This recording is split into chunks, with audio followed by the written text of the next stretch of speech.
বাড়তি সম্পূরক শুল্ক না প্রত্যাহার করা হলে ৪ এবং ৫ ফেব্রুয়ারি সারা দেশের ফল সরবরাহ বন্ধ করার হুঁশিয়ারি দিয়েছেন আমদানিকারকরা।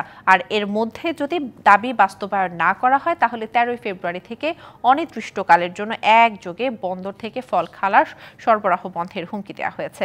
ফলকে বিলাসী পণ্যের তালিকা থেকে বাদ দেওয়ারও দাবি করেন ব্যবসায়ীরা। ব্যবসায়ীদের তথ্য অনুযায়ী ফলের মোট চাহিদার সর্বোচ্চ ৪০% দেশেই উৎপাদন হয়, ৬০% পূরণ করা হয় আমদানি করে। এমন পরিস্থিতিতে রাজস্ব বোর্ড শতাধিক পণ্যের উপর ভ্যাট ও সম্পূরক শুল্ক বৃদ্ধির যে অধ্যাদেশ জারি করেছে তাতে আমদানি ফলের উপর ২০% সম্পূরক শুল্ক ১০% বেড়েছে।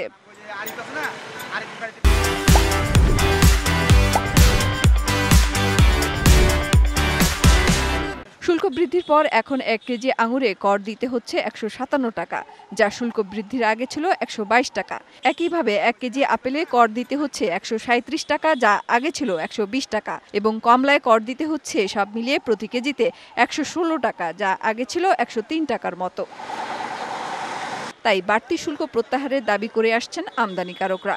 সোমবার আগারগাঁয়ে রাজস্ব ভবনের সামনে প্রতিবাদী মানববন্ধন করেন সারা দেশের ফল আমদানিকারক ও আড়তদারেরা, যেখানে তারা সময় বেঁধে দেন বর্ধিত শুল্ক প্রত্যাহারের। প্রতীকী হিসাবে ৪ এবং ৫ সারা বাংলাদেশের স্থলবন্দর, নৌবন্দর, যত বন্দর আছে সমস্ত জায়গা থেকে ফল আমদানি বন্ধ থাকবে।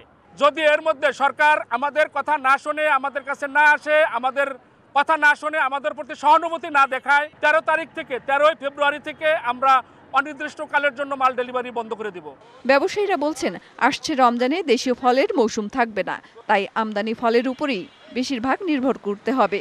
রমজানে বাজার স্থিতিশীল রাখতে ফলকে বিলাসী পণ্যের তালিকা থেকে বাদ দেওয়ার আহ্বান জানান ব্যবসায়ীরা। সবকিছু মিলে ১৩৮% মতন আমাদের ট্যাক্স দিতে হয়। ফলকে এটাকে বিলাস পণ্য করা হয়েছে, ফল কি বিলাস পণ্য হতে পারে? প্রতিবাদী মানববন্ধন শেষে ব্যবসায়ীরা রাজস্ব বোর্ডের চেয়ারম্যানের কার্যালয়ে স্মারকলিপি দেন। মেহের মনি, ডিবিসি নিউজ, ঢাকা।